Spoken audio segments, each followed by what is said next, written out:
Hello दोस्तों, आप लोग कैसे हैं। उम्मीद करती हूँ आप लोग अच्छे होंगे। आज मैं मन्नू भंडारी पे बात करूँगी, जो प्रसिद्ध लेखिका हैं और उनकी कई कहानियाँ प्रसिद्ध हैं। आज हम उन्हीं के बारे में बात करेंगे।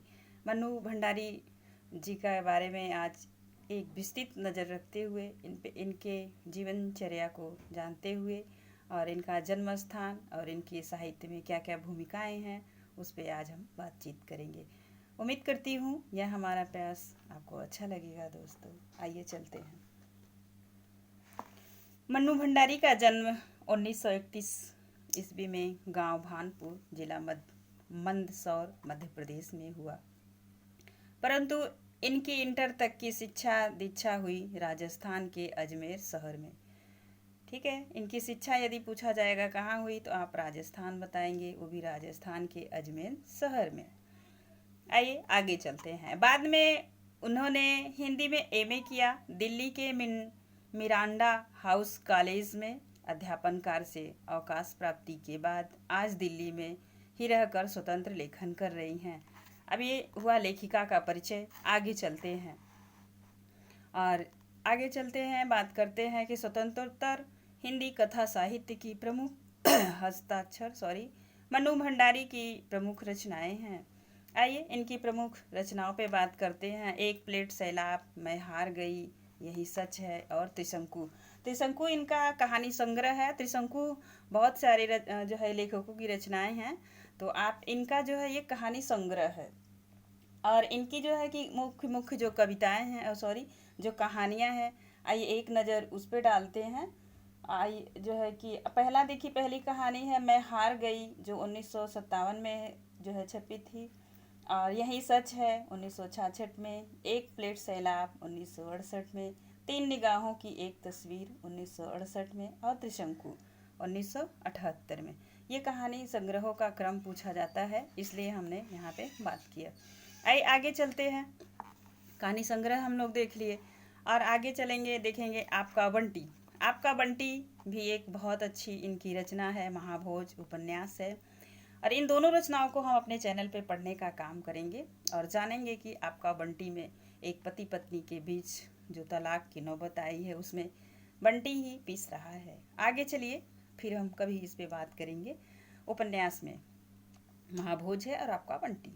आइए, इसके अलावा उन्होंने फिल्म एवं टेलीविज़न धारावाहिकों के लिए पटकथाएं भी लिखी हैं, ये भी लिखी हैं। आगे चलते हैं, देखते हैं। हाल ही में एक कहानी यह भी नाम से आत्मकथ्य का प्रकाशन हुआ था। उनकी साहित्यिक उपलब्धियों के लिए हिंदी अकादमी के शिखर सम्मान सहित उन्हें अनेक पुरस्कार प्राप्त हो चुके हैं, जिनमें भारतीय भाषा परिषद, कलकत्ता, राजस्थान संगीत नाट्य अकादमी, उत्तर प्रदेश हिंदी संस्थान के पुरस्कार शामिल हैं। ठीक है, इनको कहाँ कहाँ से शामिल हैं? भारतीय भाषा परिषद और कोलकाता राजस्थान संगीत नाट्य अकादमी, उत्तर प्रदेश हिंदी संस्थान के पुरस्कार शामिल हैं। आइए जानने का आगे जो है प्रयास करते हैं कि मन्नू भंडारी की कहानियों को या उपन्यास हो, उनमें भाषा और शिल्प की सादगी और प्रामाणिक अनुभूति मिलती है। उनकी रचनाओं में स्त्री मन से जुड़ी अनुभूति को अभिव्यक्त भी देखा जा सकता है। आइए आगे चलते हैं। एक कहानी यह भी है जो उन्होंने लिखा है, रचना जो उनकी है, एक कहानी यह भी है। उसी के परिप्रेक्ष्य में हम बात करेंगे। आइए देखते हैं। और हमने देखा कि जो है मध्य प्रदेश में जन्मी थी मन्नू भंडारी जी, भानपुर गांव में। लेकिन एक कहानी यह में उन्होंने जो है कि जानने का प्रयास किया था कि लेकिन मेरी यादों का सिलसिला शुरू होता है अजमेर के ब्रह्मपुरी मोहल्ले के उस 2 मंजिल मकान से, जिसके ऊपरी मंजिल में पिताजी का साम्राज्य था, जहां वे निहायत अव्यवस्थित ढंग से फैली बिखरी पुस्तकों और पत्रिकाओं और अखबारों के बीच तो कुछ पढ़ते रहते थे। तो यहीं से उनकी शुरुआत होती है आगे, और इसी की एक झलक आज हम इस वीडियो में देखेंगे कि एक कहानी यह भी के संदर्भ में उन्होंने क्या कहा है। फिर हम नेट में लगी यह रचना एक कहानी यह भी जो नेट के पाठ्यक्रम इकाई 10 में लगी है, हम इसे विस्तृत नेक्स्ट वीडियो में बात करेंगे। आइए चलते हैं एक कहानी यहाँ पे जो लेखिका का एक छोटा सा सार है उसको जानने का प्रयास करते हैं। फिर मैं इस पूरे लेखन को अन्य वीडियो में लेकर आऊँगी और आप देखिएगा। आगे चलते हैं। एक कहानी यह भी के संदर्भ में सबसे पहले तो हम यह जान लें कि मन्नू भंडारी ने पारिभाषिक अर्थ में कोई सिलसिलेवार आत्मकथा नहीं लिखी है। ठीक है, अपने आत्मकथ्य में उन्होंने उन व्यक्तियों और घटनाओं के बारे में लिखा है जो उनके लेखकीय जीवन से जुड़े हुए हैं, वही लिखी है। एक कहानी यह में भी मतलब अपने जीवन की पूरी घटना लिखी है, बचपन से और शादी, और फिर राजेंद्र यादव के साथ जब वो शादी की उसके बाद जो है उनकी प्रेगनेंसी हुई, तो बहुत सारी चीज़ें लिखी हैं। इसी में हम पढ़ के जानेंगे। अभी तो हम इसका एक छोटा सा सार पढ़ रहे हैं। तो से जो है जीवन से जुड़े हुए हैं। संकलित अंश में मन्नू जी के किशोर जीवन से जुड़ी घटनाओं के साथ उनके पिताजी और उनकी कॉलेज की प्राध्यापिका शीला अग्रवाल का व्यक्तित्व विशेष तौर पर उभर कर आया है।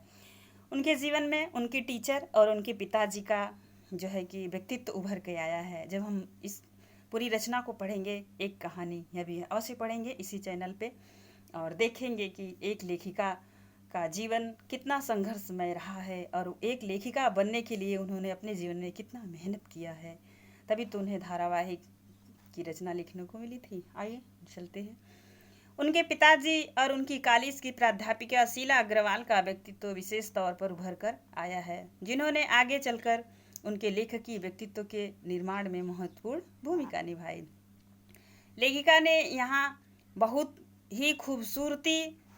ही खूबसूरती से साधारण लड़की के असाधारण बनने की प्रारंभिक पड़ाव को प्रकट किया है। सन 1946-47 की आज़ादी की आंधी ने मन्नू जी को भी अछूता नहीं छोड़ा। अब आप देख लीजिए कि मन्नू भंडारी जी जिस समय देश आज़ादी के लिए संघर्ष कर रहा था, उस समय इन्होंने जो है कि अपनी हिंदी जगत में एक ऊंचा स्थान प्राप्त किया। आज़ादी की आंधी ने मन्नू जी को भी अछूता नहीं छोड़ा। छोटे शहर की युवा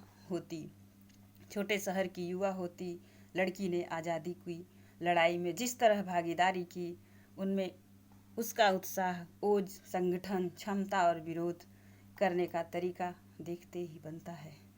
नेक्स्ट वीडियो में हम बात करेंगे एक कहानी, यह भी है मन्नू भंडारी जी के जीवन की, जो दिल्ली की सड़कों पे उन्होंने संघर्ष किया है, उसे हम सचित्र के माध्यम से देखने का प्रयास करेंगे। उम्मीद करती हूँ यह मेरा प्रयास आपको अच्छा लगेगा। यदि दोस्तों आपको हमारा प्रयास अच्छा लगे तो एक कमेंट अवश्य करिएगा हमारे उत्साह को जारी रखने के लिए। धन्यवाद दोस्तों।